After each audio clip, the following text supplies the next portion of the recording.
बस हमने कल लास्ट क्लास में कहां तक पढ़ा था, एक बार इतना सा बता दीजिए। अच्छा, वो मैंने लिखवा देता ना कि कब फैक्टन इशू मैटर इशू बन जाता है, मैटर इशू, वो हो गया था ना, बस ठीक है। आज लिखने का काम करेंगे बहुत सारा, कुछ लिखवाए नहीं जब से एविडेंस की 5 क्लास होने वाली है आज।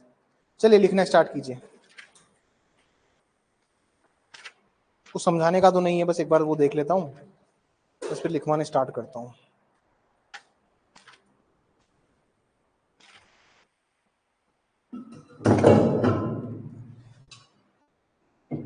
जी लिखना स्टार्ट करते हैं।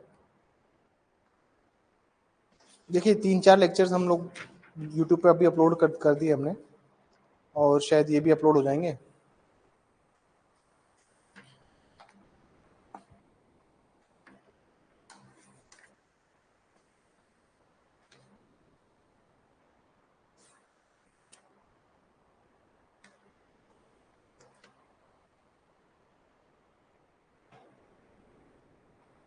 अब आगे की कहानी सुनिए। देखिए हम बात करते हैं किस चीज की, रिलेवेंट की। मैं सुसंगतता की बात कर रहा हूँ कि रिलेवेंसी क्या होती है और रिलेवेंट चीजें क्या होती है, मैं इसके रिगार्डिंग बात करता हूँ, ठीक है सर। और इस बात को समझिए कि रिलेवेंसी होती क्या है। सर रिलेवेंसी क्या होती है, सुसंगतता क्या होती है, जब आपका विवादक तथ्य फैक्ट इन इशू बाकी चीजों पर निर्भर करता है।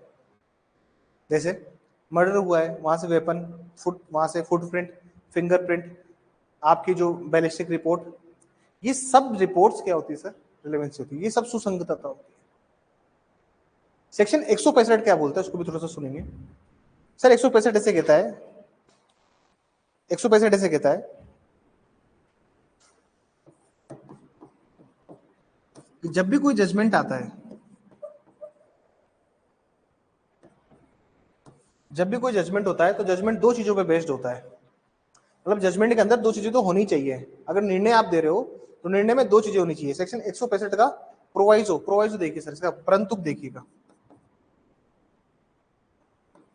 सर। पहली बात तो ऐसे बोलता है कि जो फैक्ट है वो रिलेवेंट होना चाहिए। जो जजमेंट दे रहे हो ना आप, जजमेंट 2 चीजों पे दिया जाता है, एक जो चीज रिलेवेंट है, सुसंगत है, दूसरी ड्यूली प्रूव्ड।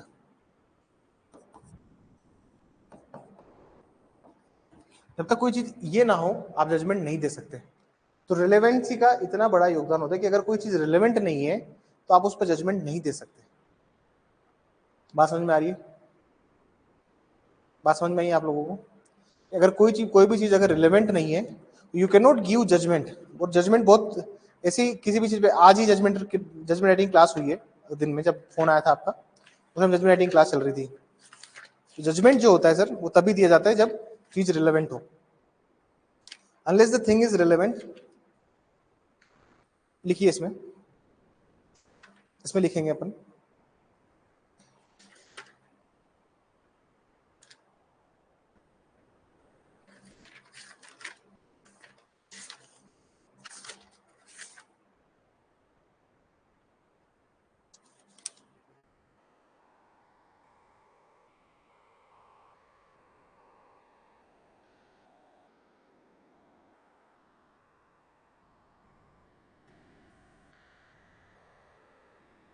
जी लिखिए।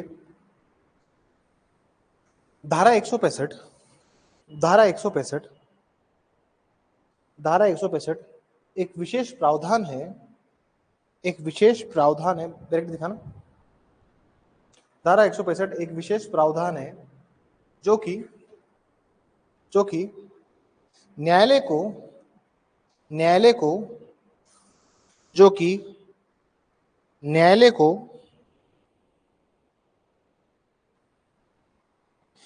न्यायालय को सुसंगत या विसंगत विषय के संबंध में प्रश्न पूछने के लिए सशक्त बनाता है। सुसंगत या विसंगत विषय के संबंध में प्रश्न पूछने के लिए सशक्त बनाता है, सशक्त बनाता है। अर्थात अर्थात न्यायालय न्यायालय किसी भी वाद की प्रक्रिया में न्यायालय किसी भी वाद की प्रक्रिया में या कार्रवाई में न्यायालय किसी भी वाद की प्रक्रिया में या कार्रवाई में या कार्रवाई में कार्रवाई में किसी भी प्रकार का प्रश्न पूछ सकता है, किसी भी प्रकार का प्रश्न पूछ सकता है, चाहे वह विवादक तथ्यों से जुड़ा हुआ हो या नहीं, चाहे वह विवादक तथ्यों से जुड़ा हुआ हो या नहीं, चाहे वह विवादक तथ्यों से जुड़ा हुआ हो या नहीं। आगे लिखिए, हिंदी इंग्लिश मीडियम वाले लिखेंगे। Section 165 is a special provision. Section 165 is a special provision. Section 165 is a special provision. It empowers the judge. It empowers the judge to ask any question. It empowers the judge to ask any question. To ask any question, whether on relevant or irrelevant topic. Whether on relevant or irrelevant topic related to fact in issue, related to fact in issue, related to fact in issue. Paragraph. However, लिखिए आगे लिखिए, however, comma, however, the judgment can only be based upon, however, the judgment can only be based upon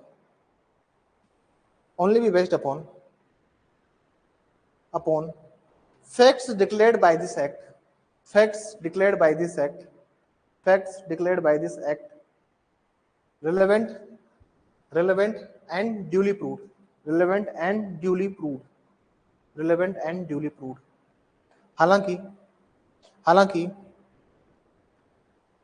हालांकि निर्णय सदैव उन तथ्यों पर आधारित होगा, हालांकि निर्णय केवल उन तथ्यों पर आधारित होगा जो कि इस अधिनियम द्वारा सुसंगत घोषित किए गए हैं, जो कि इस अधिनियम द्वारा सुसंगत घोषित किए गए हैं, या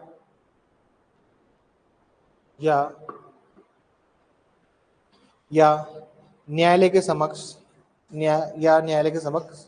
सम्यक रूप से साबित किए गए हैं, या न्यायालय के समक्ष सम्यक रूप से साबित किए गए हैं, न्यायालय के समक्ष सम्यक रूप से साबित किए गए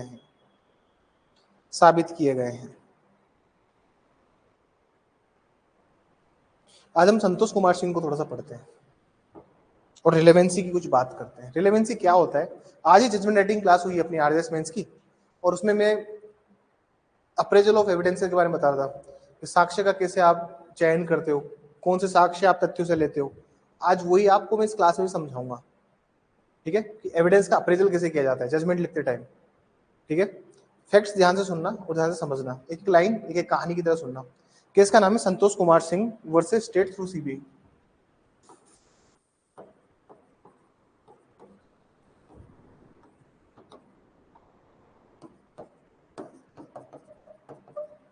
वर्सेस स्टेट थ्रू सीबीआई।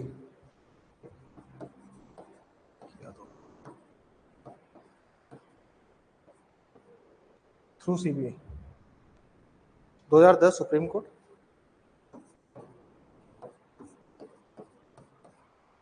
इस केस का फेमस नाम क्या है, कोई बताएगा मुझे? किस नाम से जानते हैं इसे? किस जानते हैं सर? प्रियदर्शनी मट्टू, सुना है नाम आप लोगों ने?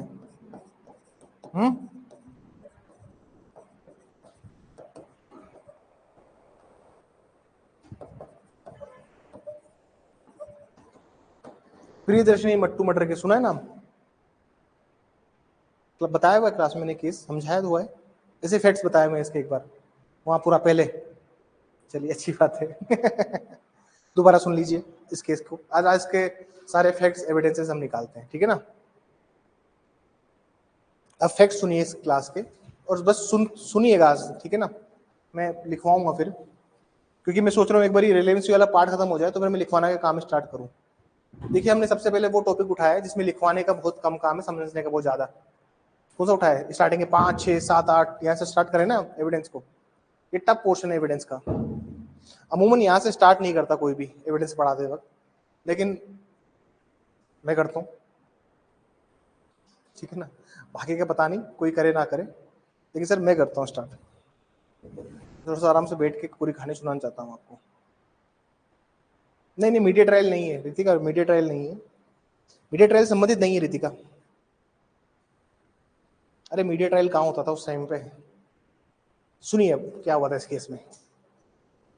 अरे सर ऐसा हुआ था कि प्रियदर्शनी विक्टिम थी इस केस की, प्रियदर्शनी मट्टू उनका नाम था और वो विक्टिम थी इस केस की। वो क्या है, कैंपस लॉ कॉलेज में पढ़ा करते थे दिल्ली, और जो अक्यूज था वो उनका सीनियर हुआ करता था। जो अक्यूज था उसका नाम था संतोष कुमार सिंह, ठीक है। और संतोष कुमार सिंह भी सीनियर हुआ करता था। जनरली क्या होता है दिल्ली यूनिवर्सिटी में, कुछ ऐसा सीन है कि जैसे मैं भी, मान लीजिए आप फाइनल ईयर में हैं और मैं फर्स्ट ईयर में हूं, आप पास आउट हो गए तो भी, अब तो भी कॉलेज तो वही है ना दिल्ली में, अपने कॉलेज तो क्या है, पास आउट हो गए तो कौन जाए इतना दूर, दिल्ली तो दिल्ली बीइंग है दिल्ली। अब क्या होता है ना सर, वहां पे कॉलेज है ILI, Indian institute of legal studies, जो सुप्रीम कोर्ट के सामने ही है, अगर आप कभी गए हो दिल्ली तो ILI वहीं पे है। तो वहां पे क्या होता है ना सर, नाइट क्लासेस होती है, मतलब इवनिंग बैच चलता है वहां पे। इवनिंग बैच का मतलब है कि आप दिन भर प्रैक्टिस कीजिए अपनी और शाम को अपना LLM कीजिए। उस कॉलेज की फंक्शनलिटी कुछ ऐसे है। अब 1996 में क्या होता है सर, अक्यूज तो स्टूडेंट होता है ILI का, लेकिन वो पास आउट उसी कॉलेज से होकर जाता है, और जो प्रियदर्शनी मट्टू होती है वो CLC में पढ़ती है, कैंपस लॉ कॉलेज में। अब क्या होता है सर, वो क्या करता है, हमेशा प्रियदर्शनी मट्टू को स्टॉक करने की ट्राई करता है, हमेशा छेड़छाड़ करने वाला सीन होता है। और जब कभी भी वो छेड़ने की ट्राई करता था तो वो ज्यादा उसको हीट नहीं देती थी, ज्यादा भाव नहीं दिया कभी भी प्रियदर्शनी मट्टू ने। और वो चाहता था फ्रेंडशिप करे प्रियदर्शनी मट्टू, लेकिन उसने कभी फ्रेंडशिप करने के लिए हाँ नहीं बोला कि मेरे को नहीं करनी फ्रेंडशिप। जनरल सी बात ये थी, इनके बीच में ये सब होता रहा। वो फ्रेंड बनाना चाहता था, फ्रेंड बनने से हमेशा मना करते रहे प्रियदर्शनी मट्टू। एक दिन क्या हुआ, अक्यूज हमेशा फॉलो किया करता था इसे, और अक्यूज हमेशा फॉलो करता, उसको रास्ते में रोकता, बात करता, ये सब काम होता। जनरली क्या हुआ, विक्टिम जो थी वो वसंत कुंज में रहा करती थी, और ये जब भी वहां से आया करते थे, ठीक है। तो एक दिन क्या होता है, इसको रास्ते में रोक के कुछ बदतमीजी कर देता है, और वो भी प्रियदर्शनी मट्टू की शिकायत कर देती है पुलिस में। संतोष कुमार सिंह के फादर DCP होते हैं, DCP मतलब commissioner of police, Delhi police के। उनके फादर होते तो ज्यादा कोई भाव नहीं देता, लेकिन पुलिस वाले कहते हैं कि हम आपको एक सिक्योरिटी प्रोवाइड करा देंगे, बीच का रास्ता निकालते हैं, शिकायत भी नहीं करेंगे लेकिन एक सिक्योरिटी मिल जाएगी आपको, ठीक। और वो भी क्या करते हैं संतोष कुमार सिंह, उसके खिलाफ एक वो डाल देता है शिकायत कॉलेज के अंदर। शिकायत डाल के बोलता है कि ये क्या करती है, ये जो मैडम है ये दो टाइम कोर्स एक साथ कर रही है, ये LLB भी कर रही है और साथ में इनका MCOM भी चल रहा है, 2 डिग्रीज एक साथ कर रही हैं। तो ऐसे मतलब इनके बीच में बहुत एनिमोसिटी हो जाती है, मतलब झगड़े का तो हो ही रहा था। अब गुस्सा और झगड़ा इतना ज्यादा हो गया कि 23 जनवरी की बात है, 23 जनवरी 1996 की, इस दिन इनका रेप और मर्डर हो जाता है। अब होता कैसे उसकी कहानी सुनो तुम। विक्टिम क्या होता है सर, अपनी क्लास के लिए निकलती है, और उस दिन क्या होता है ना, PSO टाइम पे नहीं आता, पर्सनल सिक्योरिटी ऑफिसर उस दिन टाइम पे नहीं आता। अब PSO साहब अगर टाइम पे नहीं आए तो पेरेंट्स ने बोला कि हम साथ चलते हैं, हमें कुछ उधर काम भी है कोर्ट में, तो हमें वहां छोड़ देना। पुलिस वाले से बात हुई, पुलिस वाले ने कहा मैडम आप कॉलेज चलो, मैं कॉलेज ही आ जाऊंगा सीधा, ठीक है। पुलिस वाला सीधा कॉलेज आ गया। जब वो कॉलेज आता है तो वो देखता है कि वो जो हेलमेट है जो यूज करता था संतोष कुमार सिंह, वो हेलमेट गाड़ी पे पड़ा हुआ है और उसके कांच वगैरह सब लगा हुआ है, मतलब कंप्लीटली हेलमेट वहां पड़ा हुआ है कैंटीन में, उसकी जो बाइक खड़ी है, देख लिया कि इसकी बाइक यहीं खड़ी है, और उसके हेलमेट पे शीशा वगैरह सब लगा हुआ है, परफेक्ट हेलमेट। वो कैंपस में एंटर करती है, वापस निकल जाती है अपने, वो फिर कैंटीन जाती है और कैंटीन वाले ने भी देखा कि उसका हेलमेट था वहां पे, और लेटर उसने भी बयान दिया कि हेलमेट जो था उसके शीशा लगा हुआ था। फिर जब क्लास खत्म होती है लगभग 12:30 बजे, अपने पेरेंट्स वो पीएसओ को अपने कार में लेती है और कोर्ट जाती है कि भाई आपका काम हुआ नहीं हुआ। अब कोर्ट एक ऐसी जगह है जहाँ कोई चला जाए तो टाइम कभी भी, काम कभी भी खत्म नहीं होता वहाँ पे, आप कभी चले जाओ कोर्ट।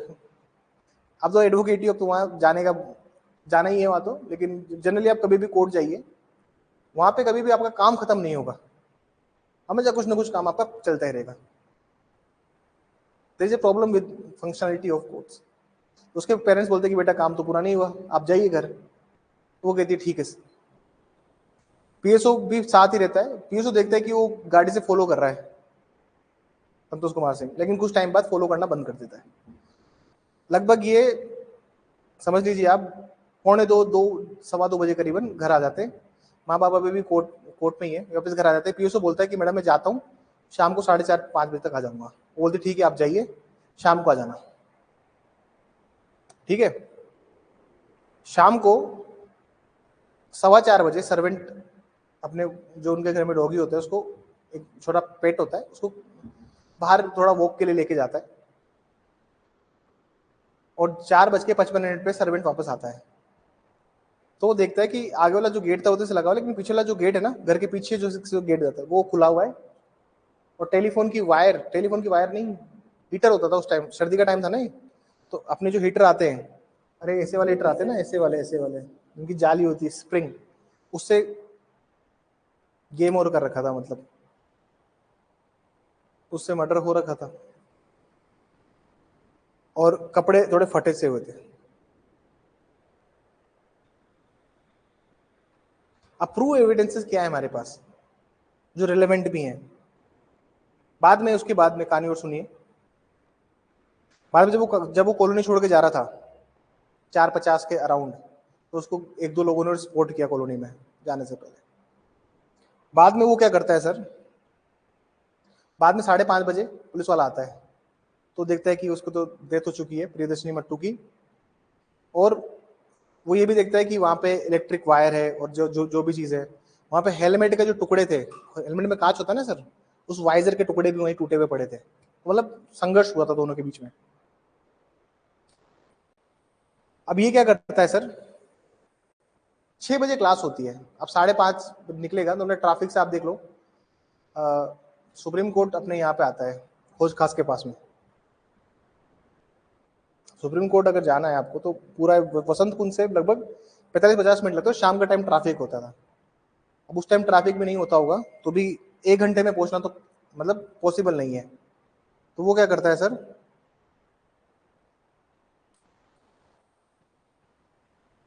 वो क्या करता है, वहां पे एक अटेंडेंस लिखता है आदमी, ऑर्डरली, उसको जाके बोलता है, वो क्या करता है, टाइमिंग एंटर करता है 6:10, और वो रजिस्टर में एंट्री करने की कोशिश करता है 5:50। वो चाहता है एक प्ली ऑफ एलईबी उसके फेवर में आ जाए। समझ में आ रही है?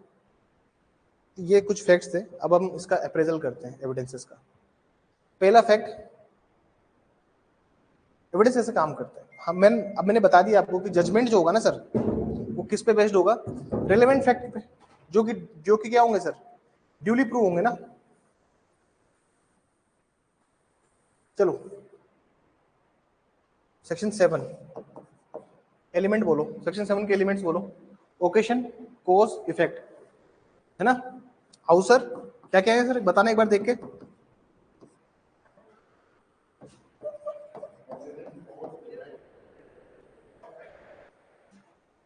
हाउ सर, तो ओकेशन, कोज, इफेक्ट, साथ में बात कर रहा हूँ, 8 की मत देखिए। अच्छा अच्छा, ओकेशन कोज इफेक्ट, ओकेशन कोज इफेक्ट, ठीक है। अब ओकेशन कोज इफेक्ट में देखिए आप, ओकेशन क्या था, अवसर क्या था, कि that there was no one was at home that time, जब उस टाइम मर्डर हुआ घर में कोई नहीं था। कोज क्या था, क्यों मारा? क्योंकि इनके बीच में एक एनिमोसिटी थी, इनके बीच में बहुत झगड़ा था आपस में। उसका इफेक्ट क्या हुआ प्रियदर्शनी मट्टू का? अल्टीमेटली वो उसको लाइफ अपनी गंवानी पड़ी। ठीक है, मोटिव और कंडक्ट। मोटिव है कंडक्ट, सब्सिक्वेंट कंडक्ट है अपने पास। प्रीवियस कंडक्ट तो ये है कि वो गाड़ी को फॉलो कर रहा था, उसको फॉलो कर रहा था। सब्सिक्वेंट कंडक्ट क्या, बाद वाला कंडक्ट क्या, बाद वाला आचरण क्या है? बाद वाला ये कि तू भागने लगा, एक वो जाके साइन कराना चाहता था, क्लियोफिली भी बनाना चाहता था अपने अंडर। समझ में आ रही है? इसको बोलते हैं अप्रेजल ऑफ एविडेंस। आप साक्ष्य कैसे निकालते हैं, तथ्य से साक्ष्य कैसे आप निकालते हैं, इसका हम बात कर रहे हैं।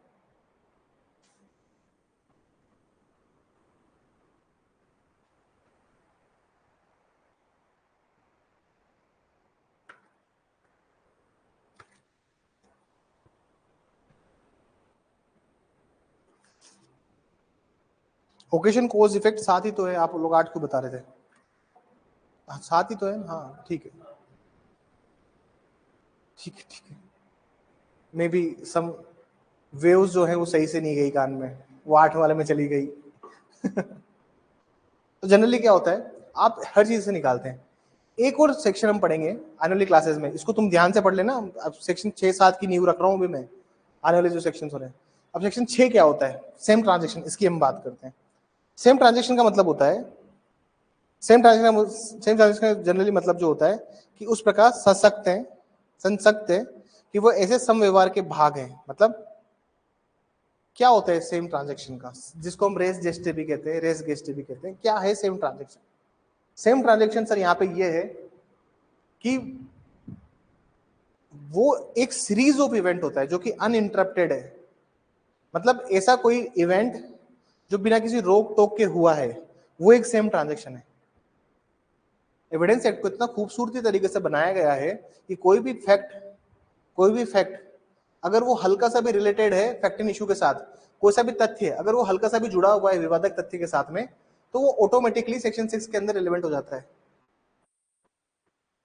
समझाऊं कैसे?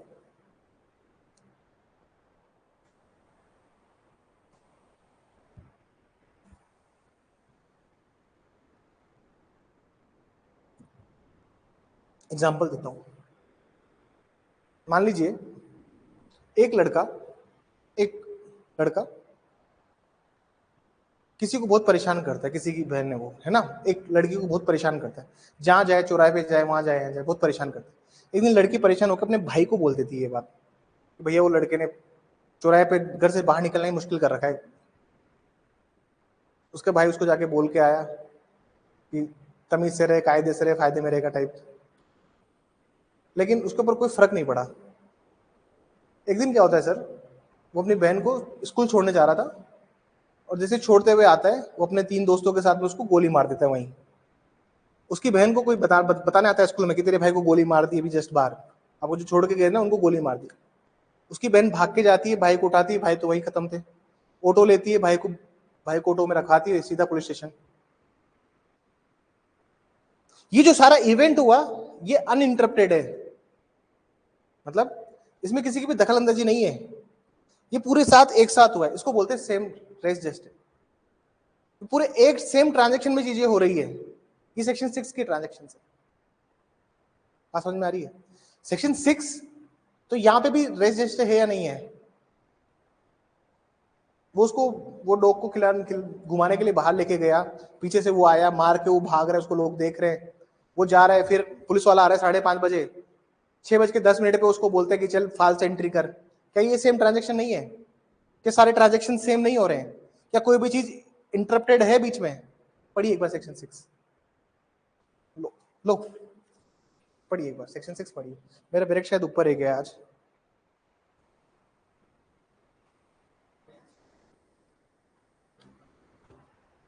ये पूरे ट्रांजेक्शंस जो है ना सर, ये सब अनइंटरप्टेड चल रहे हैं। आप देखेंगे कि एविडेंस को कितने खूबसूरती के साथ बनाया गया है। अब तो एविडेंस रहा नहीं है, तो साक्ष्य देने में होंगे, उसको भी ऐसा ही होगा कुछ, डोंट वरी, अच्छा ही किया होगा। अरे गवर्नमेंट ने कुछ किया तो अच्छा ही किया होगा, क्योंकि सब चंगा सी।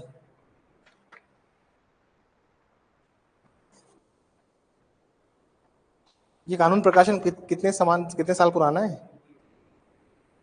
उस टाइम जो कितने अच्छे पन्ने बनाते थे लोग। किसका ये? अच्छा, एलएलबी किया हुआ इन्होंने? उनको भी कोचिंग कराए तैयार 40+ हो गए? अच्छा, तो फिर एडीजी की करवाओ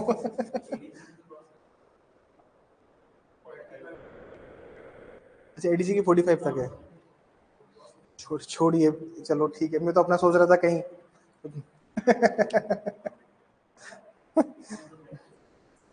प्रैक्टिस करते हो।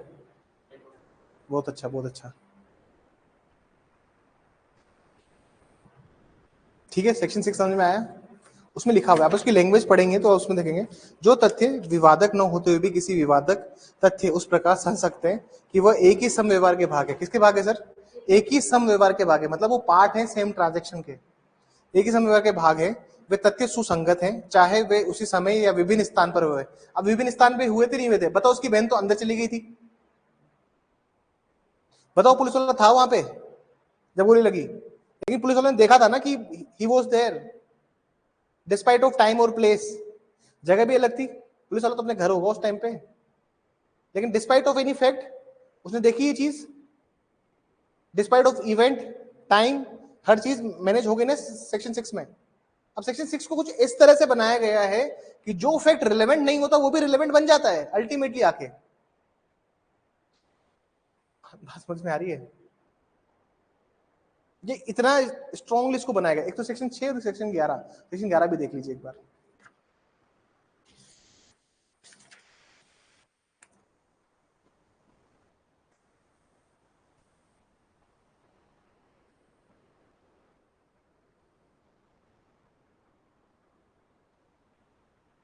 देखिए इसमें लिखा हुआ है, fact not otherwise relevant but they are relevant, मतलब वे तथ्य जो अन्यथा सुसंगत नहीं है लेकिन सुसंगत हो जाते हैं। कब सुसंगत हो जाते हैं? दो सेक्शन दिए इसने। पहले सेक्शन में क्या बोल रहा है ये, कि जब they are inconsistent with any fact in issue and relevant fact. जब क्या होता है सर, वो लोग इनकंसिस्टेंट होते हैं। इनकंसिस्टेंट का मतलब क्या होता है? इनकंसिस्टेंट का मतलब होता है जो कि समान रूप से नहीं लागू हो रहे एक साथ। दूसरा देखिए, by themselves in connection other facts में द एग्जिस्टेंस और non existence of any fact in issue relevant fact highly probable और इम्प्रोबेबल। यहाँ पे दो शब्द दिए हुए हैं, अधिसंभाव्य और अंधिसंभाव्य।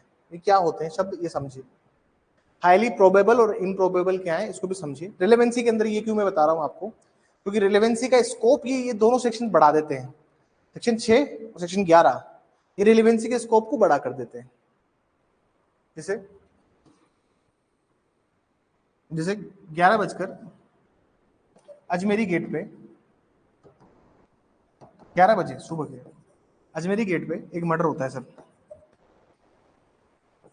मर्डर होता है ए का, और ए की बहुत दुनिया की जानी मानी दुश्मनी, मतलब हर एक आदमी जानता है कि ए का दुश्मन एक ही है, वो है बी। ठीक है, बी उस समय बोलता है कि सर मैं मर्डर कैसे कर सकता हूं, मैं तो सुबह 4 बजे, ये मेरी टोल की पर्ची है, 4 बजे मैं क्या किया है सर, टोल कटवाया है, और इस टाइम मैं दिल्ली पे हूँ। कहाँ हूँ मैं इस टाइम? सर मैं तो दिल्ली से आया हूँ। पुलिस कहती कुछ है सबूत? सर टोल की पर्ची 4 बजे की, दिल्ली। मर्डर कितने बजे हुआ है? क्या सुबह से 4 से 11 बजे आ नहीं सकता क्या? ये फैक्ट रिलेवेंट नहीं था, लेकिन अब क्या बन गया है, मतलब ये फैक्ट क्या हो गया सर, हाईली प्रोबेबल। क्या हो गया सर ये फैक्ट, हाईली प्रोबेबल। ये तथ्य क्या हो गया है सर इसके अंदर, अत्यंत अधिसंभाव्य हो गया है। अब हम बात करते हैं हाईली इम्प्रोबेबल की। अन अधिसंभाव्य क्या होता है? जैसे मान लीजिए जैसे मान लीजिए ये बोलता है, बी बोलता है सर देखिए सुबह 6 बजे की मेरी क्या थी सर, फ्लाइट थी। कहां से? यूके से, ठीक है ना। 8 घंटे की मेरी फ्लाइट है, अभी 2 बजे लैंड हुआ हूं मैं दिल्ली। ये मेरा बोर्डिंग पास है। जब उसका मर्डर हुआ तब मैं कहां था सर? मैं तो फ्लाइट के अंदर ही बैठा हूं। तो ये फैक्ट क्या हो गया? Highly improbable. क्या हो गया सर? ये हो गया है अत्यंत अनअधिसंभाव्य। जब भी ये होता है तब भी आप रिलेवेंसी को ऐसे कन्फाइन नहीं कर सकते कि सिर्फ 6 से 55 में, लेकिन जो 6 और सेक्शन 11 है ये बहुत अपने आप में वाइड सेक्शंस हैं। ये हर फैक्ट जो रिलेवेंट नहीं होता उसको भी रिलेवेंट बना देते हैं। बात समझ में आ रही है? ये कुछ ऐसे तथ्यों को भी जो इररिलेवेंट होते हैं, जो कि विसंगत होते हैं, उनको भी सुसंगत, मतलब इररिलेवेंट को रिलेवेंट बना देते हैं। ये बात समझ में आई? समझ में आई तो लिखो। समझ में आना चाहिए, समझ में आता रहता है तो फिर काम कंटिन्यूस में चलता रहता है। इस केस में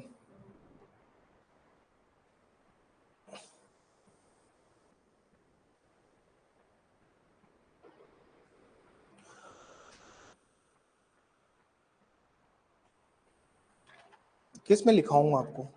इस केस में जनरली क्या है कि ये केस जो रिलेटेड है, ये रिलेवेंसी के ऊपर कभी कुछ सवाल आ जाए तो आप इसको लिख सकते हैं, ठीक है ना। अब ऐसे कोई प्रिंसिपल हेल्ड तो किया नहीं था इस केस ने भाई, कोई ऐसे तो सिद्धांत तो आया नहीं था कुछ केस से जो उसकी बात लिखाई जाए। लेकिन जनरली क्या है, आपको समझने के लिए कि कैसे फैक्ट्स को हम लोग ले रहे हैं, ये बात समझने के लिए इस केस को हमने समझा है।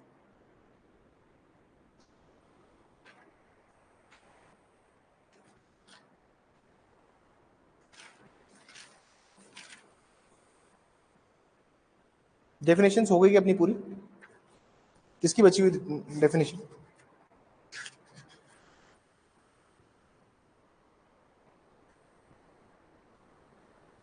जी, डॉक्यूमेंट की डेफिनेशन लिखिए। दस्तावेज, दस्तावेज में लिखिए।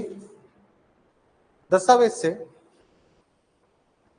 दस्तावेज से ऐसा अभिप्रेत है कि, दस्तावेज से ऐसा अभिप्रेत है कि, ऐसा अभिप्रेत है कि,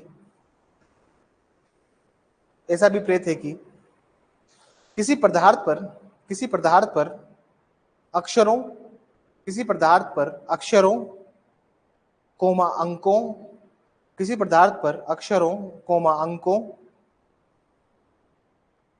अंकों या चिन्हों के साधन द्वारा, या चिन्हों के साधन द्वारा, या चिन्हों के साधन द्वारा, साधन द्वारा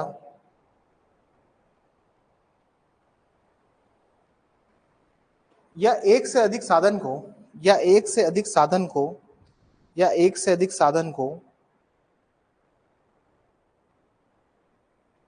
अभिव्यक्तः, अभिव्यक्तः या वर्णित किया गया हो, अभिव्यक्तः या वर्णित किया गया हो, अभिव्यक्तः या वर्णित किया गया हो,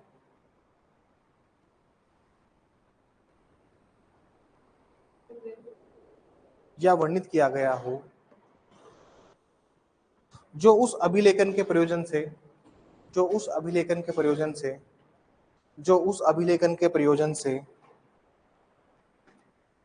जो उस अभिलेखन के प्रयोजन से उपयोग में लिए जाने के लिए, उपयोग में लिए जाने के लिए आशायित हो, उपयोग में लिए जाने के आशायित हो, उपयोग में लिए जाने के आशायित हो, या उपयोग किया जा सके, या उपयोग किया जा सके, या उपयोग किया जा सके, तो उसे दस्तावेज कहते हैं। आशित हो या उपयोग किया जा सके उसे दस्तावेज कहते हैं, तो उसे दस्तावेज कहते हैं। हिंदी में लिखेंगे प्लीज, सॉरी इंग्लिश में लिखेंगे please. Documents means, documents means any matter, any matter which is prescribed upon, any matter which is prescribed upon, any matter which is prescribed upon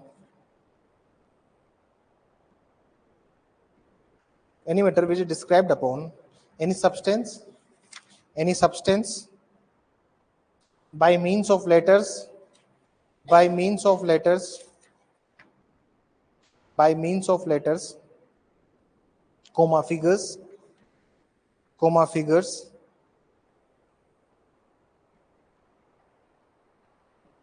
or marks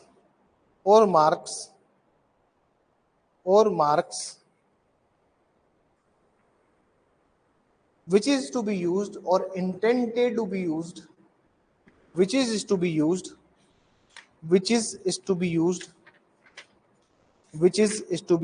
or intended to be used for the purpose of recording for the purpose of recording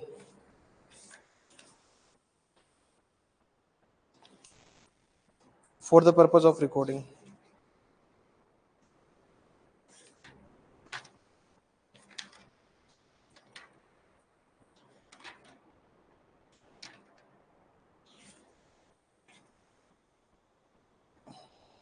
अब क्या होता है sir, ये एक सवाल लिखिए, difference between instrument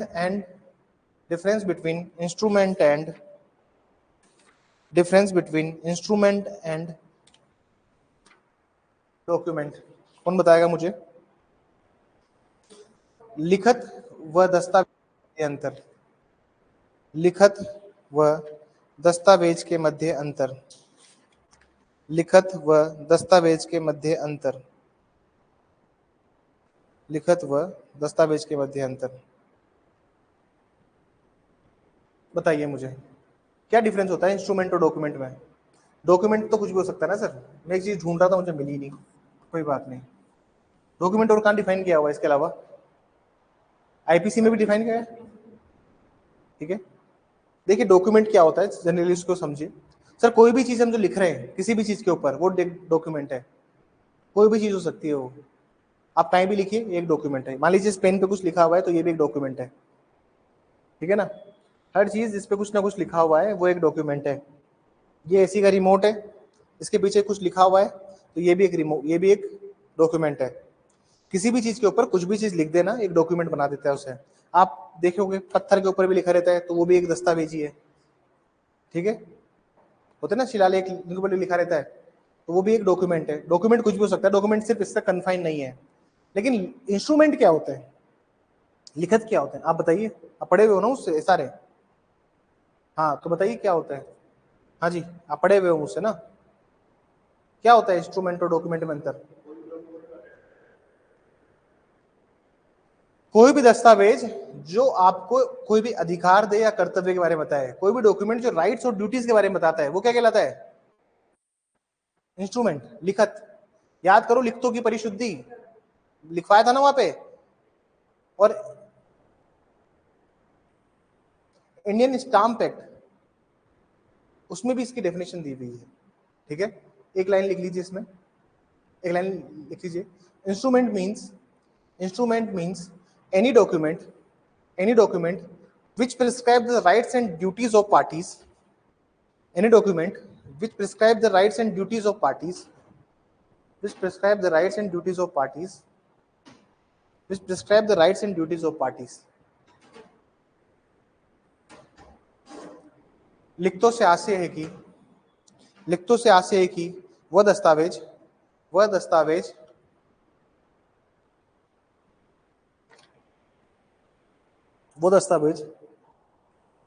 जो पक्षकारों के अधिकार व कर्तव्यों को बताए, जो पक्षकारों के अधिकार व कर्तव्यों को बताए, जो पक्षकारों के अधिकार व कर्तव्यों को बताए। होता ना सर, अगर कॉन्ट्रैक्ट हो गया पार्टीज के बीच में तो वो क्या बन गया? इंस्ट्रूमेंट। अरे होगा नहीं होगा इंस्ट्रूमेंट, एक डॉक्यूमेंट है। अब दो पार्टीज ने यहाँ पे कॉन्ट्रैक्ट कर लिया है तो ये क्या बन गया सर? अब इंस्ट्रूमेंट हो गया। कॉन्ट्रैक्ट में क्या होता है? राइट्स और ड्यूटीज होती है पार्टीज की कि मेरा मैं क्या करूंगा, आप क्या करेंगे, होता नहीं होता है? ये वाले सेंस में है। लिखिए अब हम आएंगे एविडेंस में पढ़ने। एविडेंस की डेफिनेशन लिखिए। अब इसके एक बार इलस्ट्रेशन देख लीजिए एक बार। A writing is a document. Writing क्या है सर? कोई भी चीज पे लिखोगे तो क्या हो जाएगा वो? इलस्ट्रेशन देखिए एक बार। वर्ड्स प्रिंटेड, लिथोग्राफ और फोटोग्राफ आर डॉक्यूमेंट्स। मुद्रित, शिला मुद्रित या फोटो चित्रित, ये शब्द क्या है सर? सभी सब दस्तावेज है। ए मैप और प्लान इज ए डॉक्यूमेंट। या तो आप मैप लो या फिर प्लान लो, क्या हो जाते सर? ये डॉक्यूमेंट है। ठीक है। N inscription on a metal plate और स्टोल इज ए डॉक्यूमेंट। धातु पट्टी या शिला पर उत्कीर्ण लेख दस्तावेज है। ए कैरिकेचर इज ए डॉक्यूमेंट। उपहासांकन दस्तावेज है। अब कैरिकेचर क्या होता है? किसी के भी उसको प्रदर्शित करना, किसी के भी आप उस चीज को एक्सप्रेस करते हो, उसके एक्सप्रेशन को एक्सप्रेस करते हो, कोई भी चीज आप लिखते हो, वो एक कैरिकेचर है। जनरली क्या होता है कि आप देखा होगा कि पुराने जमाने में अपने घर में भी बर्तन होंगे, आपके घर में भी, उसमें भी नाम लिखते थे ना, स्टील के बर्तनों में नाम, कि क्या क्या नाम, किस घर के क्या कितनी थालियां दे रहे हैं। देखिए आप लोगों ने मशीन वाली जो उसके पास होती है अपने, हाँ, छोटी सी मशीन होती थी, बर्तनों पे लिखते थे स्टील के पे, तो वो भी क्या बन जाता था? डॉक्यूमेंट। तो आप कहते हो ना कि डॉक्यूमेंट्स के ऊपर खाना नहीं खाते, तो आप तो खाते हो, दस्तावेजों पर खाना नहीं खाते आप लोग। तो जनरली डॉक्यूमेंट्स भी चीज होती है। ठीक है। एविडेंस में आएंगे अब हम। लिखिए, साक्ष्य से अभिप्राय है कि, साक्ष्य से अभिप्राय है कि, अभिप्राय है कि, पहला point, evidence means and includes, first point लिखना, evidence means and include, first point लिखना, all statements, all statements, all statements which is permitted by court, all statements which is permitted by court, देखिए Shubham, all statements which is permitted by court, which is permitted by court or required to be made, or required to be made, or requires to be made before it witnesses, before its witnesses, requires to be made before its witnesses, before its witnesses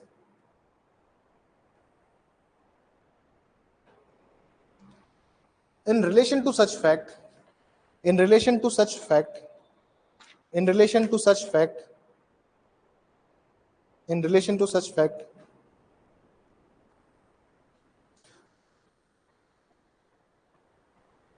such fact, under inquiry, under inquiry, under inquiry, these statements are called, these statements are called, these statements are called, called oral evidences, these statements are called oral evidences। लिखिए, वे सभी कथन, वे सभी कथन, वे सभी कथन जो जांचाधीन, जो जांचाधीन, जो जांचाधीन तथ्यों के विषय में, जो जांचाधीन तथ्यों के विषय में, जो जांचाधीन तथ्यों के विषय में न्यायालय के समक्ष, न्यायालय के समक्ष, न्यायालय के समक्ष साक्ष्य द्वारा किए जाने, साक्ष्यों द्वारा किए जाने, साक्ष्यों द्वारा किए जाने की अनुज्ञा देता है, साक्ष्य द्वारा किए जाने की अनुज्ञा देता है या अपेक्षा करता है, या अपेक्षा करता है, ऐसे कथन मौखिक साक्ष्य कहलाते हैं, ऐसे कथन मौखिक साक्ष्य कहलाते हैं।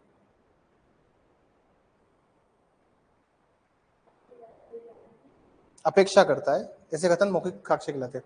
जनरली क्या होता है सर, ये जो डेफिनेशन है, ये डेफिनेशन कहीं पूछी नहीं जाती, एविडेंस कहाँ है ये कभी नहीं पूछी जाएगी। आप जितने भी सवाल आएंगे पुराने नहीं पूछ जाएगी, लेकिन इंटरव्यू में पूछ लेते हैं कि व्हाट इज एविडेंस। आप पूछो, आप बोलते हो सर एविडेंस मेरा फेवरेट है, तो पूछ लिया ला व्हाट इज एविडेंस बता। तो डेफिनेशन है बहुत उल्टी पुल्टी सी डेफिनेशन है, और एविडेंस को दो पार्ट में डिवाइड कर रहा है। अगर आप डेफिनेशन को ध्यान से पढ़ेंगे तो एविडेंस दो पार्ट में डिवाइड हो रहा है। एक होता है सर ओरल एविडेंस, दूसरा है सर डॉक्यूमेंट्री एविडेंस। एक है मौखिक साक्ष्य जो मैंने अपन ने लिखा है। अब सेकंड पॉइंट लिखिए, सेकंड पॉइंट लिखिए, all documents all documents all documents which is produced before the inspection of court, all documents which is produced before the inspection of court, all document which is produced before the inspection of court is known as documentary evidences, is known as documentary evidences। लिखिए, न्यायालय के निरीक्षण के लिए, न्यायालय के निरीक्षण के लिए पेश किए गए दस्तावेज, न्यायालय के निरीक्षण के लिए पेश किए गए दस्तावेज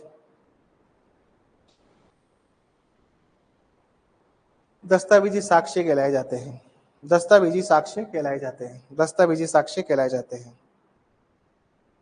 ठीक है, यहां तक का काम था एविडेंस का बोरिंग सा, लेकिन अब आएगा असली काम स्टार्ट, क्योंकि अब हम एविडेंशियली वैल्यू देखेंगे बहुत सारी चीजों की। जनरली क्या होता है, एविडेंशियली वैल्यू जब हम लिखते हैं और देखते हैं, अब डिफरेंट चीजों की देखेंगे। मान लीजिए हम देखेंगे सर्कमस्टेंशियल एविडेंसेस की, कोई भी डायरेक्ट, जहाँ पे कहीं भी लास्ट सीन थ्योरी क्या होती है, जहाँ पे कोई भी डायरेक्ट एविडेंसेस नहीं है। अब इन सब चीजों को पढ़ेंगे एविडेंस के अंदर। ठीक है, जो डायरेक्ट वाला पार्ट था खत्म हुआ, अब आते हैं हम लोग थ्योरी वाले पार्ट में और प्रैक्टिकल वाले पार्ट में। ठीक है,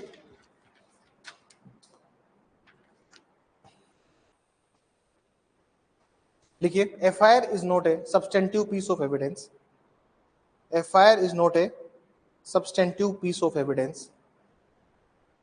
लिखिए, प्रथम सूचना रिपोर्ट, प्रथम सूचना रिपोर्ट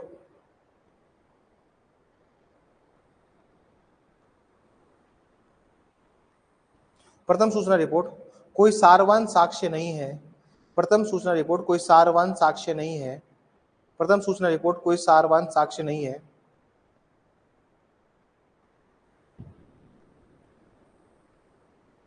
लिखो आगे, the FIR, the first information report, the first information report can only be used for the purpose of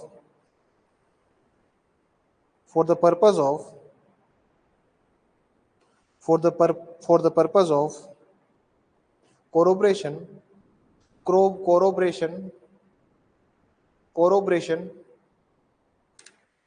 with the person who lost it, with the person who lost it, with the person who lost it। ठीक है sir, substantive piece of evidence नहीं है, लेकिन क्या कर सकता है, दूसरा आदमी कोरोबरेट कर सकता है। हिंदी में लिखेंगे, प्रथम सूचना रिपोर्ट, प्रथम सूचना रिपोर्ट, प्रथम सूचना रिपोर्ट, प्रथम सूचना रिपोर्ट न्यायालय परिपुष्ट करने के उद्देश्य से इस्तेमाल कर सकता है। प्रथम सूचना रिपोर्ट न्यायालय परिपुष्ट करने के उद्देश्य से इस्तेमाल कर सकता है, परिपुष्ट करने के उद्देश्य से इस्तेमाल कर सकता है।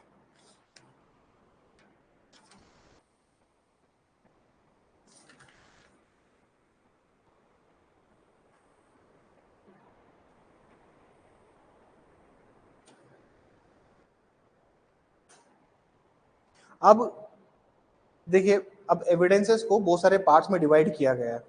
लिखिए, क्लासिफिकेशन ऑफ एविडेंसेस, साक्ष्य का वर्गीकरण, साक्ष्य का वर्गीकरण, साक्ष्य का वर्गीकरण।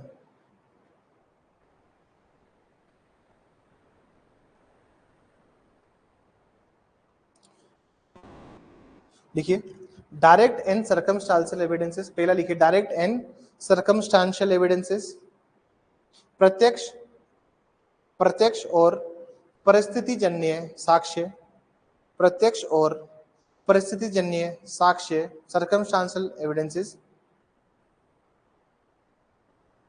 सेकंड लिखिए, real and personal evidences, real and personal evidences,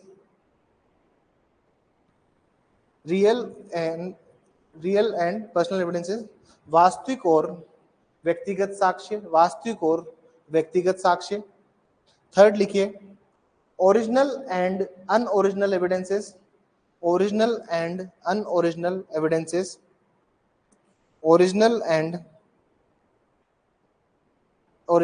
unoriginal evidences, मूल व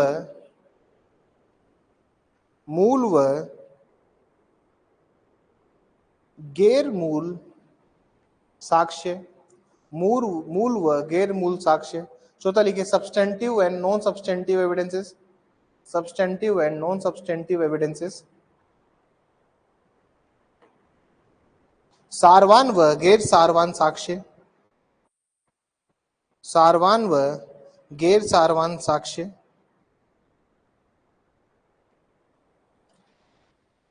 पांचों लिखिए पॉजिटिव एंड नेगेटिव एविडेंसेस, सकारात्मक व नकारात्मक साक्ष्य, सकारात्मक व नकारात्मक साक्ष्य। छठा लिखिए prosecution evidences and defence evidences, prosecution evidences and defence evidences. अभियोजन साक्ष्य व प्रतिरक्षा साक्ष्य, अभियोजन साक्ष्य व प्रतिरक्षा साक्ष्य। देखिए डायरेक्ट एविडेंसेस क्या होते हैं, अब इसको सुन लीजिए, अगर आप चाहें तो मैं लिखवा भी दूंगा या फिर आप समझ लीजिए, एग्जाम पॉइंट ऑफ व्यू से समझने की पॉइंट है, समझना। तो डायरेक्ट एविडेंसेस क्या होते हैं, वो एविडेंस होते हैं जो कि बहुत पिक्युलर नेचर के होते हैं, मतलब वो एविडेंस होते हैं जो कि डायरेक्टली आपको मिलते हैं। जैसे मान लीजिए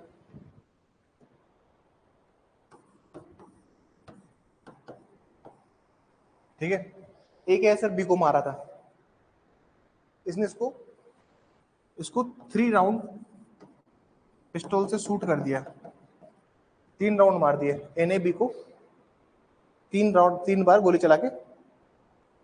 ये सी ने देखा और सी ने जाके किसको बताया, डी को बताया कि ए ने बी को मारा है। अब ए जाके, ये जो डी जाके भी पुलिस में बोल रहा है, तो बताइए डायरेक्ट एविडेंस है ये इनडायरेक्ट एविडेंसेस है? क्या आप इसको प्रत्यक्ष साक्ष्य कहेंगे?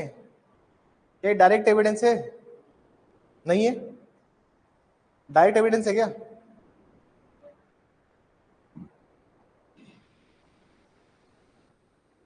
ये डायरेक्ट एविडेंस नहीं है, प्रत्यक्ष रूप से तो साक्ष्य नहीं है। ठीक है, इसी को हम कहते हैं डायरेक्ट एविडेंसेस। समझ में आई बात? मान लीजिए सी बहुत बुजुर्ग था, जब उसने देखा था तो मारा था, लेकिन बाद में जब इसका गवाही नंबर आने वाला था तब इसका भी गेम ओवर हो गया। अब ये भी नहीं है, तो दूसरा कौन सा एविडेंस यूज करना पड़ेगा हमें? सर्कमस्टांशियल एविडेंसेस, परिस्थिति जन्य एविडेंसेस। भाई जो भी उसने परिस्थिति बताई कि 3 गोली चलाई थी, तो वहां पे क्या 3 राउंड मिले? पुलिस को 3 राउंड मिलेंगे, एक ही प्रेजेंस वहां पे साबित करने लग जाएगी पुलिस। पुलिस को ये भी देखना पड़ेगा कि एक के अलावा कोई क्या कोई और भी पर्सन है जो ये अपराध कर सकता था। ये सब पुलिस को देखना पड़ेगा। मतलब अगर आप सर्कमस्टांशियल एविडेंस की बात करोगे तो मैं इसमें अभी लिखवाऊंगा, सर्दी ब्रिटिश शारदा में भी लिखवाऊंगा, उसके फैक्ट्स लिखवाऊंगा, तो पंचशील जो सिद्धांत बताया वो भी मैं लिखवाऊंगा। लेकिन इसमें आपको समझना पड़ेगा कि डायरेक्ट एविडेंस का क्या महत्व होता है और मटेरियल डिस्क्रिपेंसीज क्या होती है, मतलब जो भी तात्विक रूप से जो भी भूल की गई है साक्ष्य देते समय, उसका क्या महत्व रहता है, वो भी आपको अभी थोड़ी देर में बताऊंगा। ठीक है, पहली बात तो समझ में आई। इसमें मैं लिखा इसलिए नहीं रहा क्योंकि ये चीज पूछी नहीं जाती, आपसे इंटरव्यू में पूछी जा सकती है, लेकिन अपने एपीओ के पॉइंट ऑफ व्यू से इंटरव्यू है नहीं, तो उतना मैं ज्यादा डिटेल में नहीं जा रहा। लेकिन एविडेंसेस की बहुत सारी वेराइटीज होती है, ये वर्गीकरण है क्लासिफिकेशन से एविडेंसेस के। ठीक है, केस का नाम लिखिए।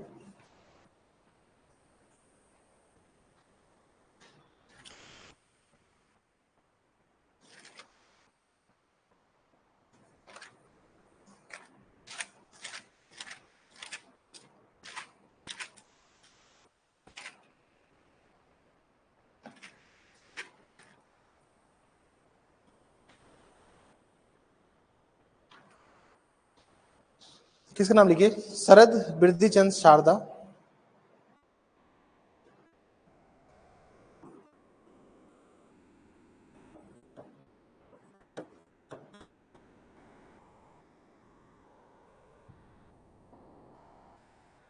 मेरे से खुशबू आ रही ना?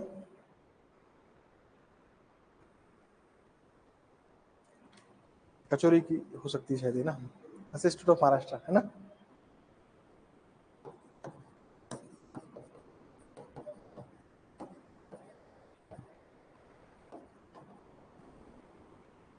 क्या होता है ये, अब सुनिए बात। ये केस हमने डिस्कस कर लिया है शायद ना क्लास में। अब इसको पंचशील सिद्धांत कहते हैं, इसके क्या 5 पॉइंट्स है उन पे हम बात करते हैं। देखिए सर, और समझने की कोशिश करना, सर्कमस्टांसेस कुछ ऐसे हो कि सिर्फ गिल्ट ऑफ अक्यूज साबित हो और किसी का नाम ना हो, किसी का जिक्र ना हो। जैसे मान लीजिए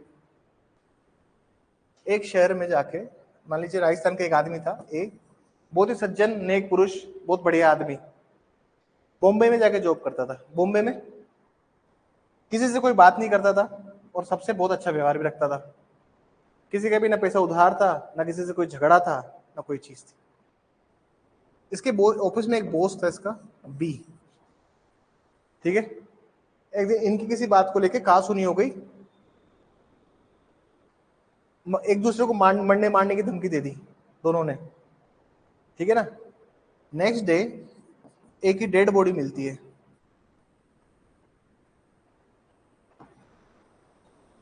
उसी के घर में, और डेड बॉडी जो मिलती है उसमें उसने किसी ने उसका खून कर रखा था, ठीक है।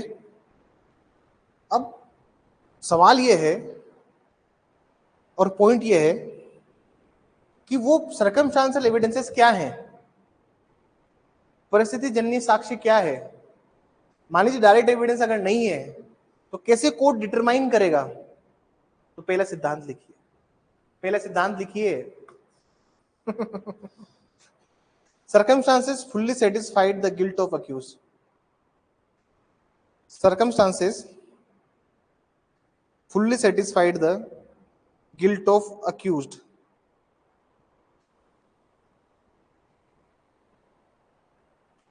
परिस्थिति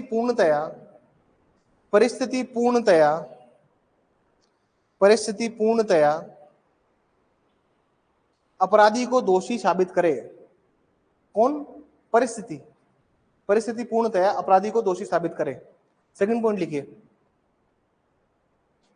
fact should be proved beyond reasonable doubt. Fact should be proved beyond reasonable doubt. Fact should be proved beyond reasonable doubt.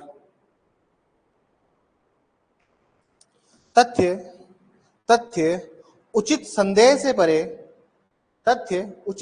से परे अपराधी को दोषी माने। तथ्य संदेह से परे अपराधी को दोषित माने। थर्ड पॉइंट लिखिए,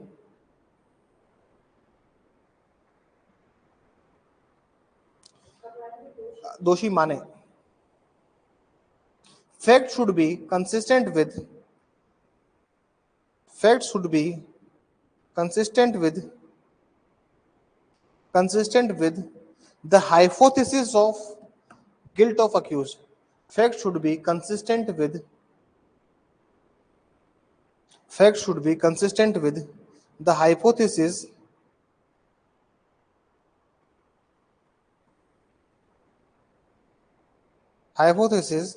of the guilt of accused.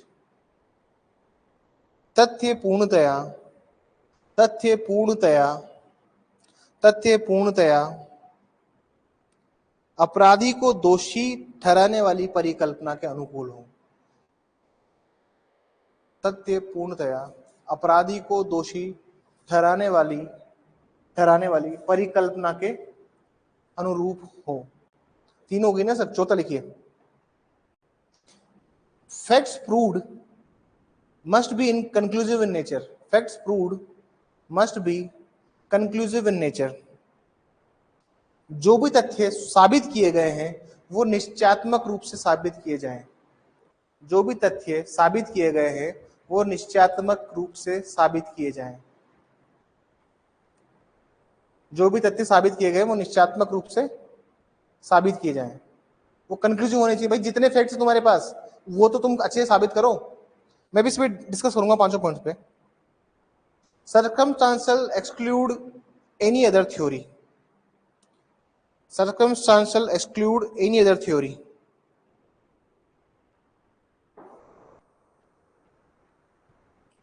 परिस्थिति किसी अन्य मत को अस्वीकार करे। परिस्थिति किसी अन्य मत को अस्वीकार करें। इसी को क्या कहते हैं सर हम? पंचशील का सिद्धांत। जहाँ डायरेक्ट एविडेंस नहीं है वहां पे क्या है सर? परिस्थिति किसी अन्य मत को अस्वीकार करे। पहला पॉइंट क्या था? मैं सब एक एक पॉइंट समझिए। पहला पॉइंट क्या था sir? Circumstances fully satisfied the guilt of accused. मतलब आपको अगर एक आदमी पे शक है तो सर्कमस्टांसेस हैं, रात को झगड़ा हुआ था, एक दूसरे को मारने की बात बोलिए मत। दूसरी बात, facts proved beyond reasonable doubt. जो फैक्ट है रात को झगड़ा हुआ था, ये जो फैक्ट है ये तो sir beyond reasonable doubt proved है कि रात को झगड़ा हुआ था इनका। ठीक है। तीसरी थ्योरी, जो आपने एक परिकल्पना की है, हाइपोथेसिस की है कि यार इसी ने मारा होगा, इसके अलावा कोई और दिमाग में विचार ही नहीं है, कोई थर्ड पर्सन नहीं आ रहा है, उस आदमी किसी और से झगड़ा नहीं है, उस आदमी से किसी का पैसे की उधारी नहीं है, उस आदमी किसी से लेनदार नहीं है, देनदार नहीं है, उस आदमी का गांव में भी सब अच्छा खासा है, उस आदमी के घर में चोरी नहीं हुई है, डाका नहीं डाला है, रोबरी नहीं हुई है, उसको किसी ने जान करके मारा है। मतलब आपने जो परिकल्पना करी है कि इसी ने मारा होगा, समझ में आ रही बात? उसके अलावा कोई भी थ्योरी नहीं मिल रही है वहां पे। मतलब आप जो एक हाइपोथेसिस लेके चल, अरे रिसर्च क्या नहीं किया आप लोगों ने? हाइपोथेसिस होता है ना रिसर्च में, हाइपोथेसिस बनाते हैं ना अपन। एलएलएम किया नहीं किया? एलएलएम नहीं किया ना, तो वहां पे एक हाइपोथेसिस बनाते हैं अपन। वो क्या होता है ना, अपन रिसर्च करने के पहले एक बताते हैं कि भाई हमारी हाइपोथेसिस ये है। जैसे मैं आपको बताता हूँ, जैसे एक हाइपोथेसिस होती है कि कार तेज चलाने से एक्सीडेंट होते हैं। आपको रिसर्च करनी है क्या कार का तेज चलना और एक्सीडेंट के मध्य कुछ रिलेशन है क्या? अभी आपने रिसर्च स्टार्ट नहीं करी, लेकिन आपने एक परिकल्पना बनाई रिसर्च को शुरू करने से पहले। आपने बोला कि हाँ, आपने बोला तो पॉजिटिव हाइपोथेसिस कहते हैं इसे, हाँ यार कार को तेज चलाने से एक्सीडेंट तो होते ही होंगे। तो आपकी जो परिकल्पना है ना सर, अब आज जब आपने रिसर्च स्टार्ट करी है तो सारे फैक्ट्स आपकी परिकल्पना के, मतलब आपकी हाइपोथेसिस के सपोर्ट में रहे, उसको बोलते हैं पॉजिटिव हाइपोथेसिस। और नेगेटिव हाइपोथेसिस वो होती है कि जो सोचा था वैसा नहीं मिला, असली में कुछ और है। Null hypothesis, negative hypothesis. PhD कहां से करो? PhD, very good very good. Null hypothesis कितने कितने लाख की फीस है? लाख साल की 1 पॉइंट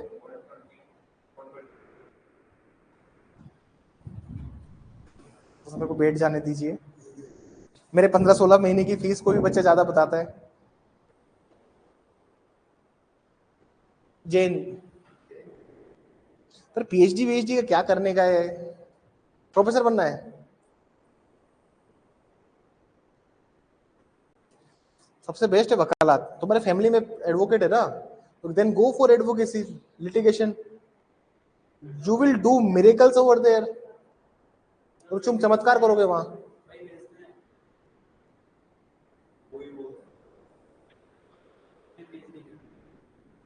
तुम भी कर रहे हो?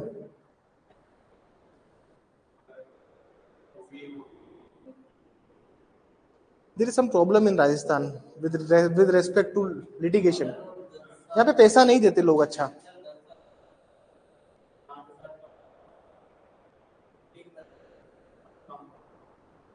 हाँ मेरा भी एक फ्रेंड है, अभी उसको सेंट्रल गवर्नमेंट का सीनियर काउंसिल बना दिया, लेकिन वो जिस सीनियर के पास में काम करता है ना, वो उसको अभी भी 10,000 रुपये देता है 8 साल से। और गर्मी की छुट्टियों में काम कम था ना, तो सैलरी नहीं दी। नहीं, वो ऑफिस गया था, ऐसी बात नहीं है। नहीं, छुट्टियों में लगे थे मैटर। उसने बताया कि यार वीक में 3-4 दिन ही मैटर लगता था बस, तो मेरे को सैलरी नहीं दी उसने। तो मैं उसको कह रहा हूँ कि भाई छोड़ मत काम, तू सीनियर काउंसिल बन गया। अब तो सेंट्रल गवर्नमेंट का सीनियर काउंसिल, सीनियर एडवोकेट बना दिया उसको, 8 साल का एक्सपीरियंस हो गया। तो मैं उसको कह रहा हूँ कि तू एजी बनने का ट्राई कर, एजी ऑफिस में लगने का ट्राई कर। एजी यहाँ का नहीं, बाकी अदर स्टेट का पॉलिटिकल अप्रोच है उसकी। तो राजस्थान में थोड़ा पैसा कम है ना? पीसो कोनी ऐसा ना, पैसा नहीं है सिर्फ, ये बात तो वास्तविकता है। देखिए मैं आपको, पैसा गुजरात में अच्छा है वकालत में, तो वहाँ कोई तुम्हारा कोई आसरा होना चाहिए। बहुत अच्छा पैसा है वहाँ पे, because they are very good pay master. आपका छोटा सा जो काम ही होता था ना, दे आर पेइंग यू। मेरे को सुप्रीम कोर्ट जाना था और सुप्रीम कोर्ट में एक रेफरेंस करनी थी अभी अभिषेक मनु सिंह के साथ में, और ही वॉज चार्जिंग 20 लाख पर हियरिंग, 20 लाख पर हियरिंग हमसे चार्ज करे थे, हमारी लो फर्म से। वो मेरा काम सिर्फ इतना होता था सुपरविजन का, कि आज वो आए या नहीं आए। जब मैं बोलता था कि हाँ यस ही केम टुडे, तब जाके 20 लाख का चेक साइन करता था मेरा हमारा क्लाइंट। और जब भी हियरिंग होती थी तो क्लाइंट 3 स्टार या 4 स्टार होटल में रुकाना, फ्लाइट, डिनर, एडिशनल पैसा भी देता था।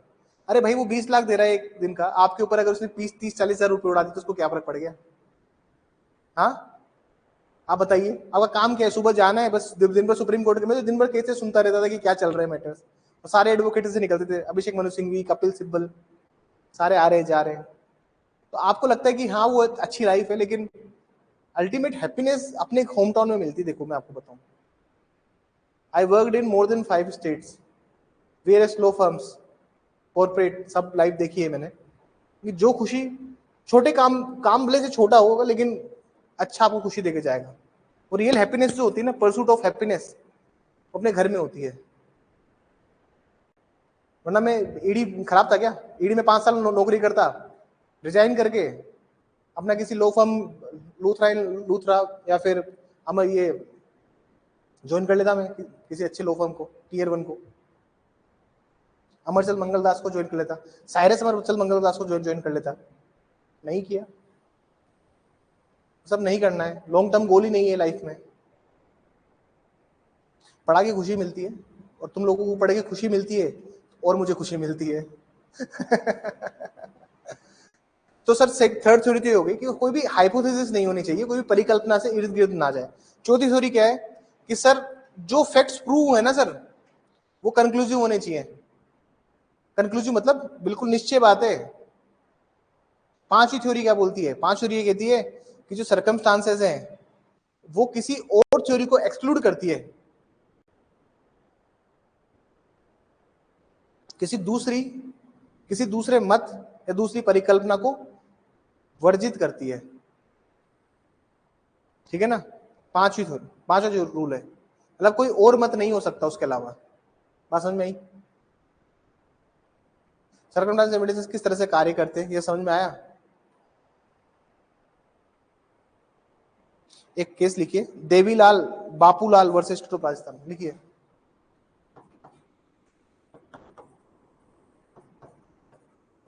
तुम मेरे पास दोबारा पढ़ोगे ना मॉर्निंग बैच में एविडेंस, वो कुछ अलग होगा, ये कुछ अलग है।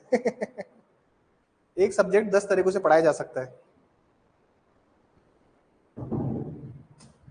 और जब भी पढ़ोगे कुछ नया ही पढ़ोगे।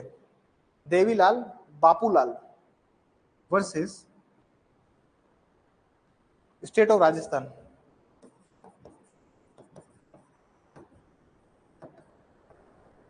देखिए आप कंसेप्चुअली साउंड है तो डायरेक्ट अपने आप साउंड हो जाता है। उनको अगर ये सब आता है कंसेप्ट सारे, तो डायरेक्ट तो तुम्हें ऑटोमेटिक ही आ जाएगा। एग्जाम तो निकाल लोगे। देखिए सही अप्रोच होनी चाहिए एग्जाम के जाने के लिए। तुम जिस अप्रोच से फेल हो चुके हो प्लीज उस अप्रोच में वापस मत जाइए। ठीक है? तुम जिस अप्रोच से फेल हुए उस एग्जाम में वो अप्रोच मत लेके आना। नोट्स की कमी थी, अभी हमारी कोचिंग नहीं है, मैं बात मानता हूँ आपकी सारी, लेकिन जो नेक्स्ट एग्जाम आएगी ना सर, तुम झंडे गाड़ोगे तुम सारे, और एपीयू में भी कोई ब्लंडर मत करके आओ बस, वो फिर बहुत नुकसान देके जाता है। स्टेट ऑफ राजस्थान 2019 का केस है। इसमें लिखिए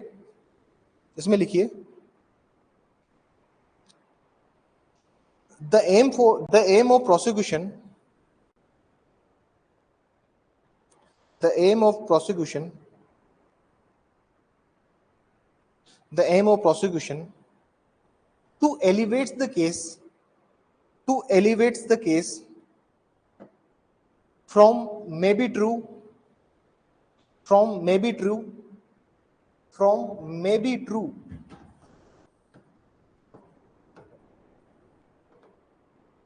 to must be true, may be true to must be true। अभियोजन का कार्य किसी भी मामले में सच हो सकता है से सच हो सकता है को सर इन्वर्टेड कॉमा में कर देना। सच हो सकता है से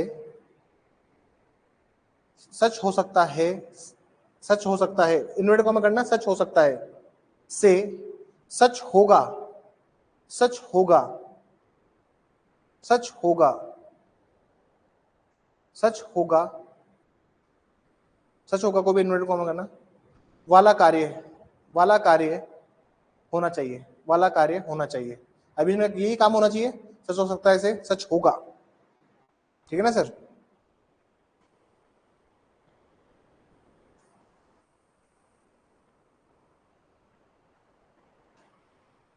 चलिए आज इतना ही, ठीक है।